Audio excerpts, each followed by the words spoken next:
Olá, estamos iniciando mais um programa Espiritismo e Reflexões, programa produzido pela nossa TV e Rádio Renovação, cujos estúdios ficam localizados aqui no complexo do IMA, Instituto de Medicina do Além, na cidade de Franca, interior do estado de São Paulo. Programa esse que é produzido e apresentado pelo nosso querido amigo, irmão voluntário, Dr. Francisco Aranda Gabilan. Dr. Gabilan é um advogado renomadíssimo, professor, ele é autor de vários livros, várias obras interessantes que podem ser acessadas aí via site dele para as pessoas interessadas em adquirir seus livros.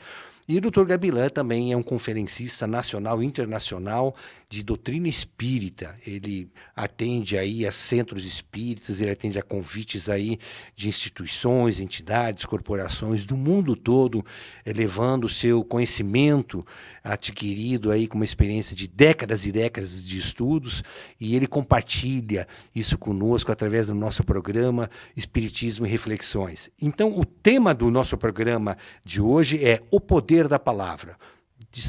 É desnecessário, nós estamos dispensando qualquer comentário, porque a própria apresentação do Dr. Francisco Gabilan, com absoluta certeza, vai esclarecer, vai trazer a importância desse tema, o poder da palavra. Muito obrigado pelo seu prestígio. Nós passamos então a palavra ao Dr. Francisco Gabilan e voltamos na próxima semana com a proteção de Deus. Muito obrigado.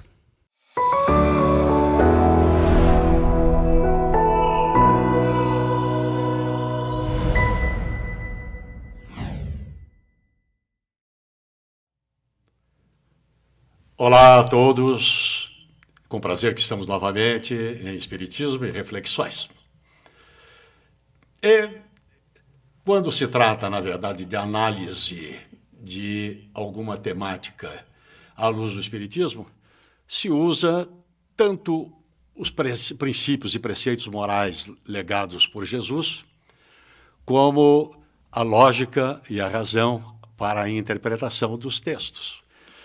Hoje mesmo nós vamos falar do poder da palavra. Essa denominação, esse nome nós é que demos para nós estudarmos juntos essa questão. Vamos lá, vamos pinçar uma recomendação de Jesus, uma advertência de Jesus, que foi recolhida por Paulo, na verdade, que ele depois representou na primeira epístola aos Coríntios. Diz lá: não vos enganeis. As más conversações corrompem os bons costumes. Para não pensar que isso ficou no vazio, com uma simples recomendação lá antiga, bem no passado, nós vamos ouvir Kardec, no livro A Gênese, lá no capítulo 14, maravilhoso, extraordinário. Diz lá, exatamente no mesmo sentido, mas de uma maneira mais atualizada.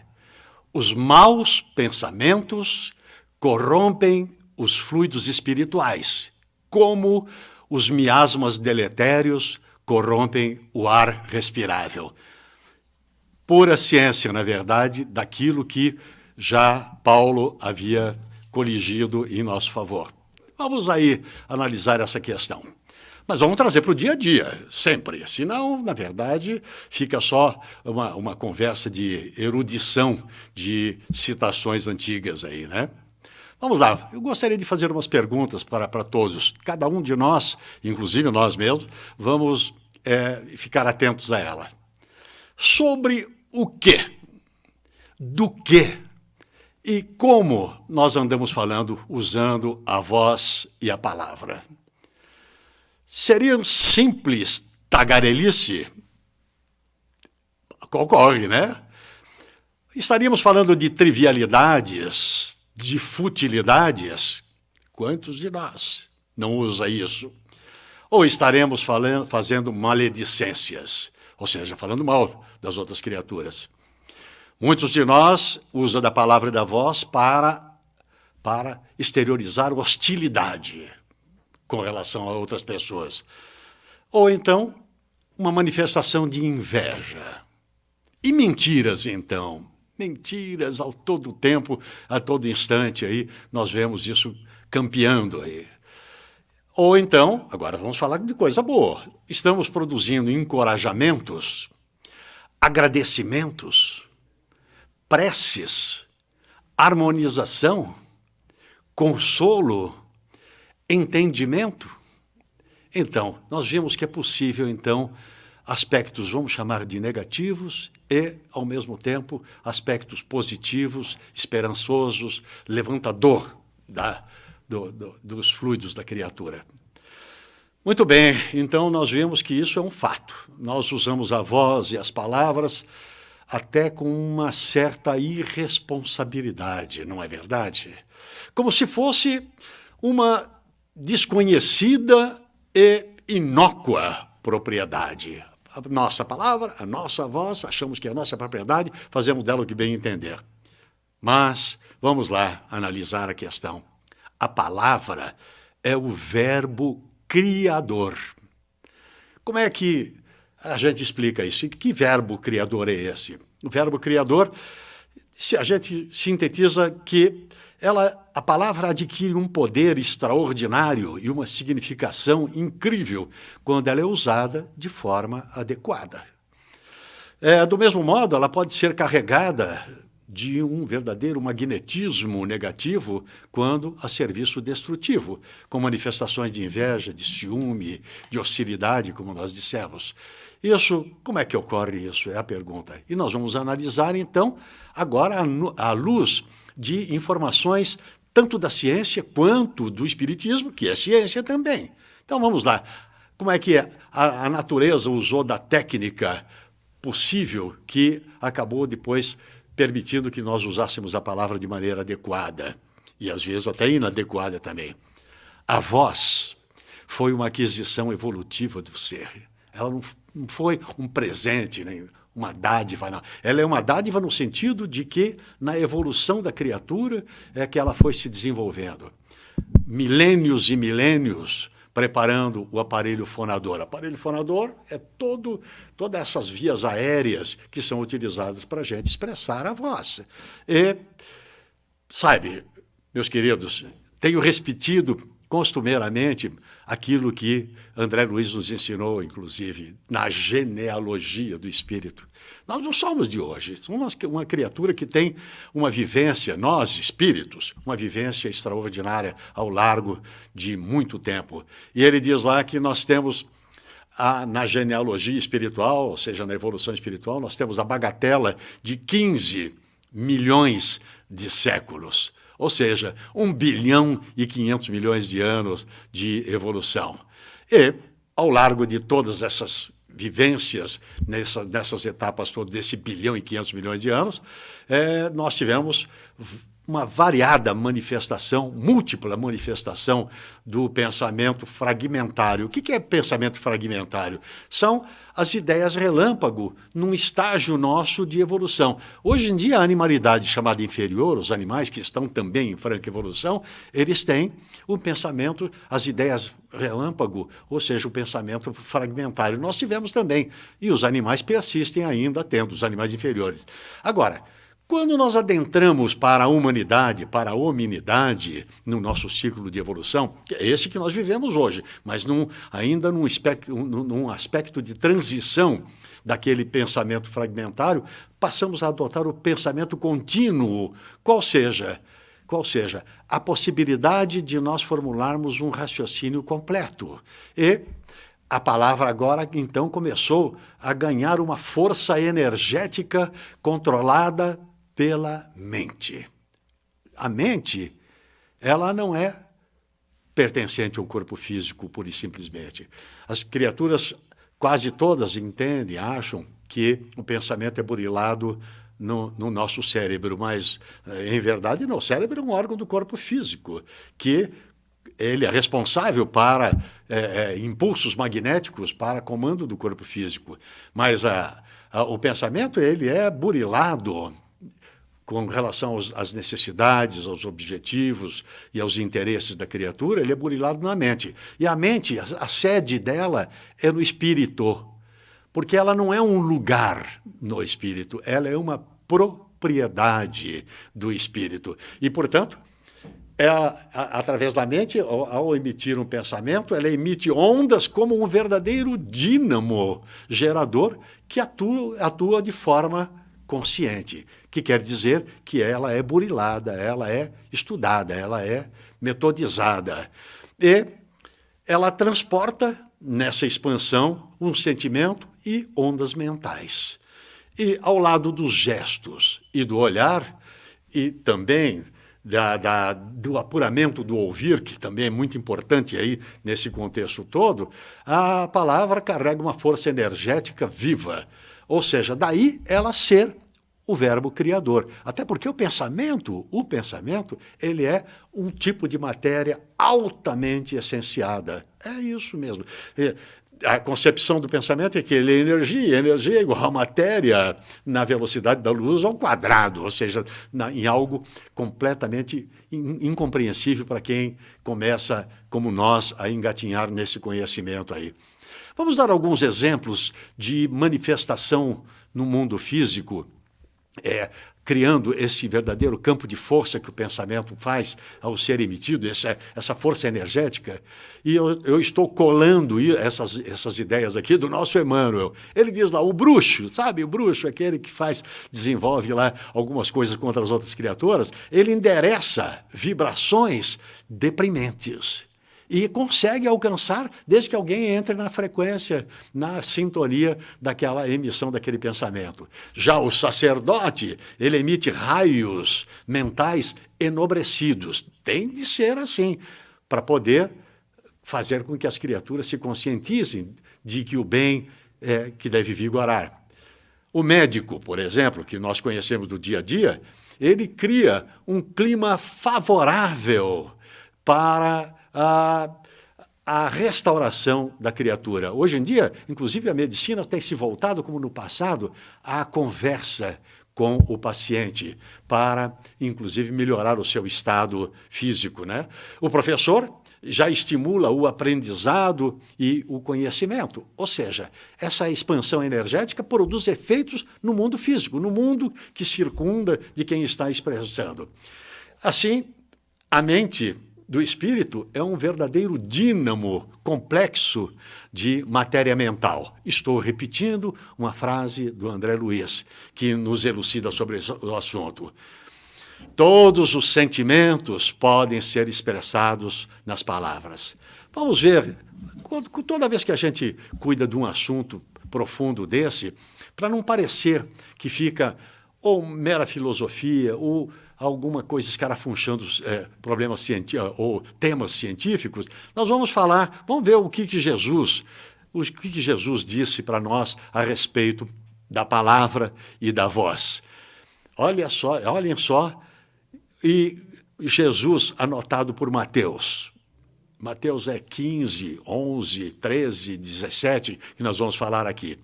Jesus disse, a boca fala do que o coração está cheio. O que quer dizer isso? Quando Jesus usa a palavra coração, ele está querendo dizer o âmago, o íntimo, não exatamente o coração como peça do corpo físico, como bomba injetora de plasma, não, movimentadora de plasma, de sangue, não. Ele está querendo dizer o íntimo. E ele está dizendo, a boca acaba falando aquilo que a criatura construiu de pensamento lá interiormente. E ele vai mais adiante. Ele não se satisfez para o nosso entendimento. Vou ler, porque eu não quero mudar uma vírgula, uma palavra do que Jesus nos disse lá, anotado por Mateus. Não é o que entra pela boca o que faz o homem imundo, mas o que sai da boca, isso é que faz o homem imundo. Ou seja, em concordância com os pensamentos que ele tem e que ele emite, é que torna a figura dele contrária aos interesses de quem eu estiver ouvindo, no caso negativo, tal. E porque as pessoas pensavam que apenas o que entrava pela boca é que poderia influenciar o organismo da criatura. Não. Até mesmo o próprio organismo de quem emite um pensamento negativo, ele se torna também negativo, porque o pensamento, sendo um campo de força, ele primeiro envolve quem o emite e depois a quem está objetivado. E Jesus vai adiante, um pouco mais adiante. O que sai da boca procede do coração. E isso contamina o homem. Viram?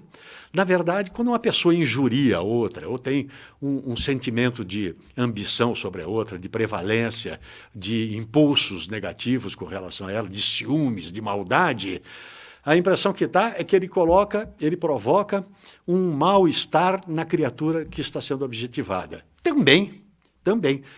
Porém, o campo de força negativo, aquele que produz um mal, ele é imediato, é na própria criatura de quem saiu da boca, como disse Jesus, aquilo que procedeu do coração, que ele quer dizer, do íntimo da criatura. Porque na mente, essa criatura, ela burilou o seu interesse, o seu desejo, o seu objetivo, e transformou aquilo num pensamento e o emitiu através da voz. A voz é a materialização, é a exteriorização do pensamento. E, portanto, a voz também vem carregada de um sentimento incrível. O mesmo sentimento negativo que estava dentro da criatura. Mas se quisermos falar em termos positivo também. O bem positivo cria um campo de força que envolve a criatura que está sendo objetivada por aquela palavra da criatura. Mas olha, Jesus dá uma explicação. Ele parece que sabe da ausência de entendimento nosso. Jesus disse, porque do coração procedem os maus pensamentos, as mortes, os adultérios, a prostituição, os furtos, os falsos testemunhos e as blasfêmias.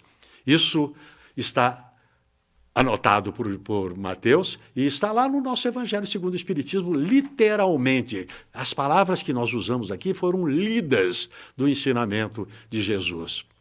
Por outro lado, vejamos que recomendação que Jesus fazia aí em termos de recomendação mesmo, ao invés de fazer essa análise de procedência do mal do coração, do ânimo, do íntimo da criatura. Numa outra oportunidade, Jesus disse, seja o vosso falar sim, sim, não, não. Porque o que passa disso, disse Jesus, é de procedência maligna. Lá anotado no Mateus também, da mesma maneira. Isso está lá naquela peça maravilhosa, extraordinária, que deveria vigorar em todos os 4 cantos do mundo o conhecimento dela, que é o Sermão do Monte. E por que Jesus disse, ele sintetizou isso, sim, sim, não, não? Porque ele entendia que se nós passássemos de grandes explicações, de tentativa de fazer observações ao largo do pensamento da emissão da voz com relação a uma criatura, nós poderíamos falsear com a verdade, ou exagerar, ou mesmo faltar com os ensinamentos. Não só faltar com a verdade, mas faltar com os ensinamentos. Então, nós seríamos absolutamente coerentes dizendo isto é desta maneira e não de outra, e tal coisa não é desta maneira e como não são outras lá. Meus queridos, tendo por princípio esses ensinamentos de Jesus, nós temos algumas observações a fazer. Uma manifestação de queixa. Quem já não fez uma queixa, não é verdade? Queixando-se. Tem gente que se queixa de absolutamente tudo no dia a dia. A queixa, como o pensamento é uma verdadeira matéria, e é emitido esse campo de força, esse magneto que vai encontrar outras criaturas, ela vai varar os espaços e, inclusive, vai ser captada por espíritos que estão na mesma sintonia. Não só encarnados, mas também os desencarnados. E sabe qual é o resultado, a consequência? A consequência é que uma queixa colocada de maneira profunda, angustiosa, ela vai alcançar entidades que se tornam parasitárias. Vamos ver o que quer dizer isso? Parasitária vem igual na natureza. Os parasitas vivem, eles sugam as energias e força de outro ser e não acrescentam nada, só tiram proveito.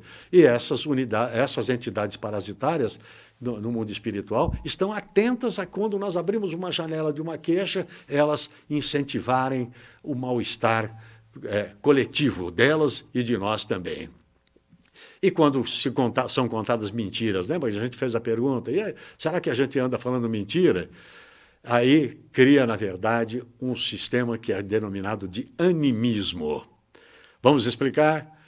A criatura que constrói um raciocínio de mentira, ele está adicionando fatos que ele, dentro de si mesmo, criou e inventou, e muitas das vezes para se vangloriar, para tirar proveito de alguma maneira. Portanto, não tem espírito nenhum, neste caso que nós estamos dando exemplo, falando para ele, fala mentira mesmo. Não. Animismo quer dizer ânima, quer dizer da própria alma, do próprio espírito da criatura que cria essas ilusões todas. E o que é pior, o mentiroso contumaz, que é aquele que pratica a mentira todo o tempo, ele acredita nela. Hoje em dia é muito comum nós ouvirmos falar que na política se mente muito, e o que é curioso, que alguns políticos acreditam nas suas mentiras e falam isso assim desbragadamente como se fosse uma verdade. E a repetição constante dessas mentiras vira uma auto-obsessão. Se, por um lado, as entidades parasitárias criam para a criatura um processo obsessivo, influenciam obsessivamente a criatura. No caso das mentiras, é uma auto-obsessão. Daí o animismo, ânima, quer dizer a alma da criatura. E ele está se obsidiando, auto-obsidiando, criando figuras falsas, mentirosas, às vezes até maldosas, algumas só para tirar proveito assim de vantagens, de prevalência, como se soubesse de tudo, e outras vezes para influenciar outras criaturas. E quantas criaturas não fazem juras, promessas, assim, a olho, criam promessas de tudo na vida econômica, na vida amorosa. Na vida amorosa, então, promessas e juras ocorrem a todo tempo. E a espiritualidade, inclusive, diz que são promessas vãs. Vãs quer dizer que não valem absolutamente nada, que são à toa mesmo, né? E no que conduz isso? Conduz à incredulidade. Tantas vezes que a gente ouve alguém jurando que não faria mais isso ou que faria aquilo, ou jurando que precisa disso ou precisa daquilo, e nós descobrimos que não era exatamente isso. Quando ela repete demais isso, nós sabemos que ela está querendo dominar com aquela jura e com aquela promessa vã, e aí cai na incredulidade de todas as criaturas, dos dois lados da vida, na incredulidade dos amigos materiais e dos amigos espirituais também. Um sentimento negativo, profundamente negativo, que provoca efeitos, inclusive, na natureza. Nós vamos dar um exemplo. Aí é para rir um pouco, mas é verdadeiro. É a inveja. A inveja, ela faz uma imagem, ela produz uma imagem destrutiva no objeto que está sendo observado. E ela é como se fosse uma verdadeira alegoria de mudança tudo. E, por exemplo, eu vou fazer uma brincadeira aqui, alguém que diz com aquele jeito assim de rictus, nossa, fofa, que brincos lindos você tem, é o suficiente para mostrar que é um sentimento de inveja incrível. E quando uma criatura tem inveja, por exemplo, de flores muito bonitas na casa da outra criatura, olha, com certeza, a inveja provoca essa emissão mental negativa, e ela, basicamente, ela pode até murchar pé de pimenteira, arruda, comigo ninguém pode, alecrim, vai tudo para o vinagre. É brincadeira, mas é possível mesmo de produzir. Nós encontramos em André Luiz, pesquisando algo sobre esse assunto, e nós encontramos um livro fácil dele mesmo lá, Leis de Amor, que ele diz, não, é no Sinal Verde, não é Leis de Amor, é no livro Sinal Verde. Ele diz, antes de maldizer da vida alheia, falar mal da vida alheia, mais vale uma santificada e providencial faringite. É engraçado, né? Mas é a mais absoluta verdade. Era melhor a gente ficar sem voz do que falar mal da vida alheia. Existe uma história contada pela espiritualidade e até tem sinais de verdade mesmo envolvendo o filósofo Sócrates, não o jogador, o filósofo Sócrates. Sócrates encontrou um aluno seu e disse: mestre, o aluno disse, eu preciso lhe contar algo inevitável, eu não posso passar de hoje sem lhe contar o que está acontecendo com você. É algo grave. Ele falou: espera aí, é a meu respeito? Então, primeiramente, você me diga o seguinte, se o que você tem que me contar é verdade, você sabe se é verdade? Não, eu não sei se é verdade, porque me contaram, era grave e eu acho que deveria contar ao senhor. Bom, então você não passou pelo primeiro crivo, que é o da verdade. E você me diz uma coisa, o que você tem que me contar é bom? Passa pelo crivo da bondade? É bom para você? É bom para mim? Ou é bom para alguém? Não, não. Imagina, é mal, é péssimo, é ruim. Eu mesmo não me sinto bem de ter que passar isso. Bom, então, você já não passou pelo crivo da verdade, nem está passando pelo crivo da bondade. E então, quero saber se o que você tem para me falar é útil. Para mim, para você ou para alguém? Falou: nada de útil, é destrutivo. Ele falou: então, meu filho, se o que você tem que me contar ele não está eivado da verdade, ele não está eivado da bondade e nem é útil, então não me conte nada, não, porque não me faz, não é de nenhum interesse meu. É uma historinha, uma historieta envolvendo Sócrates, muito interessante. É assim que nós devemos, inclusive, ir nos acostumando. Jesus contava história e nós gostamos também de colocar histórias para que possa ser entendida. O nosso querido Chico Xavier conta, num dos livros, a história da chamada Água Santa. Ele estava, o Chico disse, como um ser humano normal que ele era, não tinha ninguém, em 3 ou 4 reuniões que ele marcava, não aparecia ninguém, ele ficou bravo. Ele disse: eu não vou mais fazer reunião nenhuma. Esse pessoal está pensando o quê? Recebe visita, vai ouvir rádio, na época não tinha televisão, vai ouvir rádio e, ao invés de vir trabalhar, eu não vou mais fazer nada, não. Nisso se comunica com ele Maria João de Deus, a sua mãe na matéria, a mãe genésica dele na matéria. E diz para ele: Chico, você está tentando, na verdade, falar mal, aí está pensando, já vai verbalizar o mal. Toda vez que você sentir esse sentimento e quiser falar mal de alguém, você vai e toma um gole de água santa e segura essa água na boca e não engole. E o Chico falou: bom, muito obrigado, mas eu quero saber o que é a água santa. E aí, para encurtar a história, ele já no dia seguinte correu lá na igreja e foi pegar um pouco da água benta lá e o sacristão chamou a atenção dele. Não dá para pegar nada de água aqui, não, isso aqui é água benta. Tá. Não é água santa? Não, é água benta. Saiu de lá, foi na farmácia, falou lá com o farmacêutico: o senhor teria, por favor, aí a água santa? Ele falou: não, aqui eu tenho água oxigenada. Falou: não serve.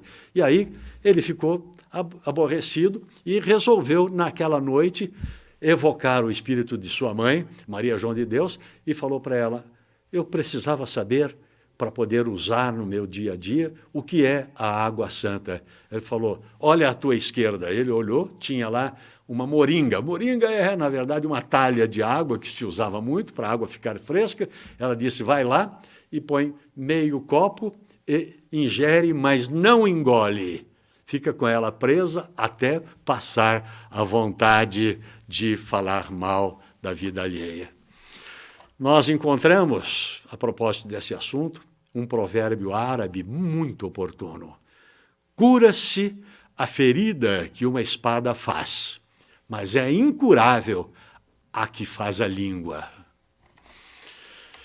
Muito bem, com relação ao sim que Jesus tinha dito, na verdade também dizem a espiritualidade interpretando Jesus, que o não, muitas das vezes, é muito oportuno para evitar males maiores. Nem tudo é permitido à criatura e, por isso, falar o sim simplesmente para se livrar de um pedido inócuo e indevido de uma criatura não é válido. É melhor um não, porque a gente evita aí a derrocada. Gostaríamos de finalizar com uma trova. Trova é uma mini poesia de 4 versos só, de 7 sílabas, do Casimiro Cunha, no livro Gotas de Luz, que foi psicografado pelo Francisco Cândido Xavier. Diz lá o nosso Casimiro Cunha, vamos com calma, hein? Falar com calma. Meu amigo, se desejas paz crescente e guerra pouca, ajuda sem reclamar e aprenda a calar a boca. Tudo de bom, não é verdade, queridos irmãos? Queria aproveitar o uso do meu verbo, da minha palavra, para solidariamente apresentar aos amigos o meu último livro, que reuniu poesias psicografadas por nós ao largo de 15, 16 ou 17 anos, nesse livro aqui, Sopros do Além. E se tiverem interesse nele, é um prazer para nós, são só poesias, e Bittencourt Sampaio foi, ao largo de muito tempo, não assinou absolutamente nada, mas no final disso mandou uma médium, jovenzinha, de uns 14 anos, dizer para mim que era tudo encomendado ou mandado por outras criaturas, outros médiums, no nosso Bittencourt Sampaio.